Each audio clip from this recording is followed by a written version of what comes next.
আউযু বিল্লাহি মিনাশ শাইতানির রাজিম। বিসমিল্লাহির রহমানির রহিম। মান রাআ মিনকুম মুনকারান ফালিগাইয়িরহু বিয়াদিহি ফাইল্লাম ইস্তাতি ফাবিলিসানিহি ফাইল্লাম ইস্তাতি ফাবিকলবি ওয়া যালিকা আদাফুল ঈমান। তোমরা যদি কোনো মানুষের ভিতরে কাউকে কোনো অন্যায় কাজ করতে দেখো, তাহলে প্রথমে হাতের দ্বারা বাধা প্রদান করো। যদি তোমার এই সাহস না থাকে, তাহলে মানুষের মাঝে সমালোচনা করো।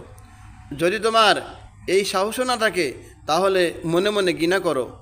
আর এই ঘৃণা করাটা হলো ঈমানের সর্বনিম্ন স্তর।